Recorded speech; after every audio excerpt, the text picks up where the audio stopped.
Jadi bro, di Ponorogo, Jawa Timur ya, yang terkenal ada Reok Ponorogo itu. Di sana dulu ada sebuah pesantren kuno yang diasuh oleh Kiai Hasan Besari. Di pondok ini bro, konon katanya ada santri yang bandelnya itu setengah mati. Tapi akhirnya dia jadi orang alim dan bahkan jadi pujangga kelas dunia. Santri bandel itu bro, namanya adalah Raden Ngabehi Ronggowarsito.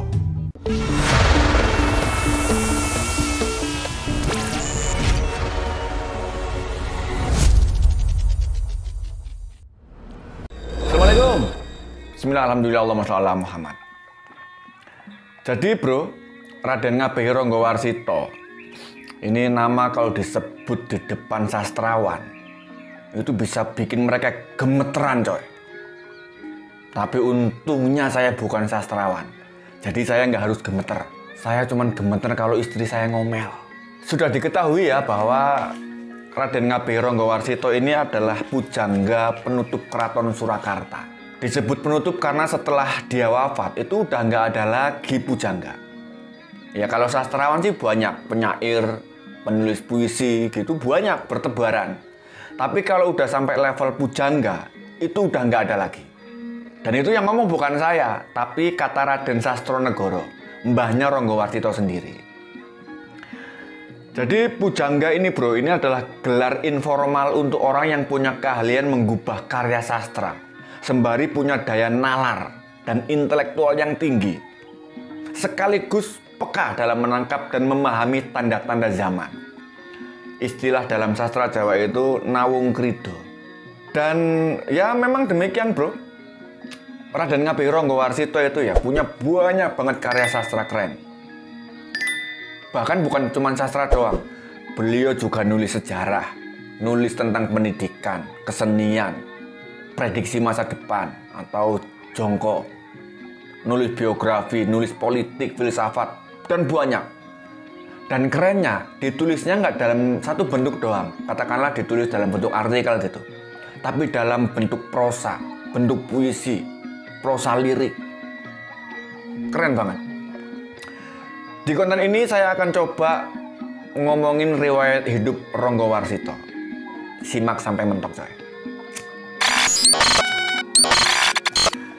Jadi bro, Raden Ngabehi Ronggowarsito ini lahir pada hari Senin, tanggal 15 Maret 1802 jam 12 siang.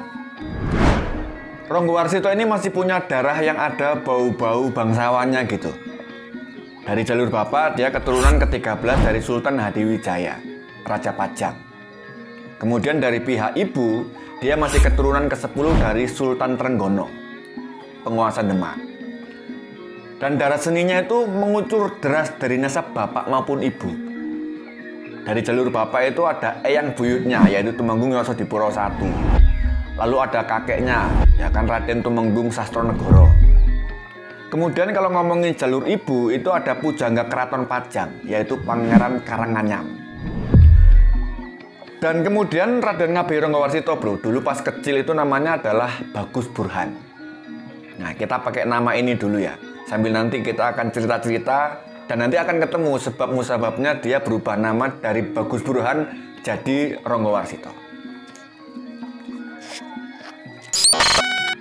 Sebutan Bagus bro, itu adalah gelar bangsawan untuk keturunan yang ke-7. Burhan ini adalah dari bahasa Arab, artinya adalah bukti yang nyata. Kalau di tasrif asalnya dari kata baroha yabrohu burhanan, jadi bentuknya masdar. Ini insya Allah benar saya. Tapi kalau kafaro yukafiru kufron, nah itu salah. Bagus Burhan nantinya dikenal dengan sebutan Raden Ngabehi Ronggowarsito III. Dia ini putra Mbarep alias anak sulung, anak pertama gitu aja lah, repot banget nyari istilah. Dia anak pertama dari Mas Ngabehi Pujangswara alias Mas Ngabehi Ronggowarsito II dengan ibunya yaitu Mas Ajeng Ronggowarsito, putri dari Raden Ngabehi Surodirjo. Sebagai manusia bro, sebagai human being, darah seni Bagus Burhan ini mengucur deras dari nasab bapak sebenarnya. Salah satu kakeknya adalah pujangga keraton juga, yaitu Raden Ngabehi Ranggawarsita I, alias Raden Ngabehi Yasadipura II, alias Raden Sastronegoro. Pada usia 2-12 tahun, ya kira-kira usia TK sampai SD gitu ya, Bagus Burhan ini ikut mbahnya, yaitu Raden Tumenggung Sastronegoro. Dan di sana kemudian dia diasuh dengan pelayannya yang paling setia, yaitu Ki Tanujoyo. Kemudian saat usia 12 tahun, Bagus Burhan dikirim ke pondok pesantren Gerbang Tinatar di Ponorogo, Jawa Timur. Kemudian dia berguru langsung kepada salah satu kiai sepuh, yaitu Kanjeng Kiai Imam Besari. Pesantren ini bro, dulunya adalah pesantren yang sangat masyhur, sangat populer. Pesantren sepuh. Waktu itu loh ya, guru-gurunya aja para priai atau ulama kerajaan, yang kedudukan sosialnya itu udah selevel dengan penghulu kerajaan. Maka gelar kiai ditambahi dengan gelar kiai sepuh atau kanjeng kiai. Terus gini bro, kalau teman-teman kebetulan dulu pernah mondok ya, saya izin nanya dikit. Kalau ada santri yang bapaknya itu orang gede, misalnya anaknya bupati gitu, atau Gus, gimana coba kelakuan beliau pada saat mondok? Biasanya nih ya, kalau nggak alim banget, kalau nggak rajin banget gitu, bandel banget. Bagus Burhan ini kebetulan masuk kategori yang kedua, bandel setengah mati. Di pondok itu katanya tidur mulu, ngopi. Diminta setoran hafalan hadis gitu malah kabur main PS. Ya kan, suka ngisengin santrinya yang lagi belajar, berantem, nyolong, main judi. Bahkan dia diceritakan pernah kabur dari pondok karena nggak kerasan. Kabur dia. Waktu itu kaburnya ke Desa Mara. Kabur tanpa tujuan. Tapi akhirnya dia mau mampir ke rumah Ki Kasan Ngali, sepupu Ki Tanujaya, pengasuhnya di keraton dulu, yang kebetulan warga Desa Mara tadi. Setelah nginep di sana beberapa hari bro, Bagus Burhan kemudian pingin lanjut ke Kediri. Dia mau main ke rumahnya Pangeran Adipati Cokroningrat. Ponorogo ke Kediri itu jauh coy. Kalau di Google Map itu bisa 2,5 jam dan itu lewat tol. Jaraknya kurang lebih 100 kilo bro. Tapi Bagus Burhan itu nekat pengen berangkat ke Kediri dan nggak nyampe karena dia nyangkut di Madiun. Perbekalannya habis, kemudian dia jualan barang-barang rongsok di pasar untuk nyambung hidup. Kemudian pemangku pondok, yaitu Kiai Kanjeng Imam Besari, ngelaporin kelakuan Bagus Burhan ke kakeknya, yaitu Raden Tumenggung Sastronegoro. Kemudian Bagus Burhan dicari-cari sana sini dan ketemu. Kemudian digelandang lagi masuk ke pondok pesantren di Gerbang Tinatar. Sampai di pondok bro, apakah Bagus Burhan berubah menjadi santri yang baik-baik saja? Ternyata orai malah bandel, malah berantem mulu, malah uring-uringan setiap hari. Kemudian pada suatu malam dia dipanggil langsung sama kiai, dinasehati dari hati ke hati dan didoain face to face. Barulah di situ kemudian Bagus Burhan kapok dan kemudian dia komitmen untuk belajar dengan serius. Setelah berapa lama bro, karena dia rajin belajar, Bagus Burhan akhirnya diangkat sebagai wali guru oleh Kanjeng Kiai Imam Besari. Dia dipercaya untuk mengajar santri-santri yang lain di bidang-bidang ilmu agama. Kemudian saat Kanjeng Kiai memandang cukup ilmu Bagus Burhan, baru dibolehin pulang kampung. Jadi bro, kalau mondok itu ya, kalau mau rajin-rajin sekalian, kalau mau bandel sekalian. Ntar kan didoain sama kiai, aman. Nakal itu boleh, jahat yang nggak boleh. Setelah sampai di Keraton Surakarta, Bagus Burhan kemudian tinggal di rumah Raden Tumenggung Sastronegoro, kakeknya sendiri.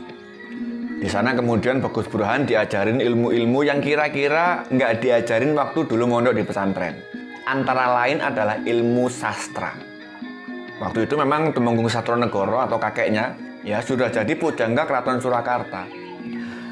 Setelah itu Bagus Burhan kemudian diserahkan ke Panembahan Buminoto untuk dilatih ilmu-ilmu Joyo Kewijayan, ilmu kesaktian. Jadi karakter buildingnya sudah dibentuk, baru skillnya ditambah. Ya bela diri, ya kemudian ilmu-ilmu gaib dan macam-macam. Setelah kemampuannya meningkat pesat, dia akhirnya dipanggil oleh Pakubuwono IV untuk direkrut jadi abdi dalem dengan gelar Carik Kadipaten Anom. Carik itu kalau sekarang mirip-mirip sekda, sekretaris daerah. Kemudian dia dapat sebutan Mas Rangga Pujangga Anom. Mas ini adalah gelar kebangsawanan tingkat 6. Rangga ini adalah gelar untuk pangkat di bawah menteri atau di bawah ngabehi. Pujangga Anom ini adalah untuk memberi penghormatan sebab waktu itu dia masih muda tapi sudah punya skill dan kemampuan atau wawasan selevel pujangga. Kita pakai nama ini dulu. Mas Rangga Pujangga Anom kemudian kawin dengan Raden Ajeng Gombak saat usianya 20 tahun. Sebulan setelah merit, ya kan, mereka kemudian bergeser ke Kediri untuk berguru ke Kiai Tunggul Wulung di desa Ngadiluwe. Jadi honeymoon mereka itu nuntut ilmu. Setelah di Kediri, kemudian lanjut lagi ke Rogo Jampi di Banyuwangi sana untuk belajar langsung kepada Kiai Ajar Wirakanta. Beberapa bulan di situ belajar, berlatih, geser lagi ke Bali, ke Tabanan untuk berguru kepada Kiai Ajar Sidolaku. Jadi Mas Rangga Pujangga Anom sebagai pengantin baru dengan istrinya itu honeymoonnya ya keliling-keliling sana selama 3 tahun. Kemudian pada usia 23 tahun, Mas Rangga Pujangga Anom sudah menunjukkan bakatnya menulis sastra Jawa. Tulisan-tulisannya kemudian viral di berbagai media sosial waktu itu, bro. Sampai kemudian didengar oleh Sri Paduka Pakubuwono V. Sampai beliau bilang kepada para abdi dalem, para kerabat kerajaan, kalau pengen nulis apa gitu misalkan, tiru aja gaya bahasa dan metode penulisan Mas Rangga Pujangga Anom. Sudah jadi semacam patokan gitu. Udah jadi kiblat penulisan waktu itu. Di usia 28 tahun, pada 13 Juni 1830 Masehi, barulah Mas Rangga Pujangga Anom diangkat jadi abdi dalem dengan gelar Raden Ngabehi Ronggowarsito III. Arti nama Raden Ngabehi Ronggowarsito itu gini. Raden ini adalah gelar untuk keturunan raja.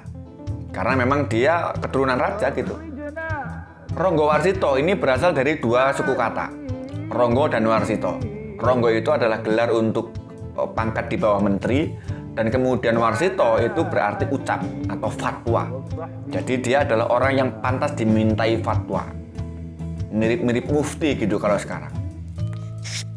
Bagus Burhan alias Mas Rangga Pujangga Anom alias Raden Ngabehi Ronggowarsito ya, wafat pada tanggal 24 Desember 1873 dalam usia 71 tahun.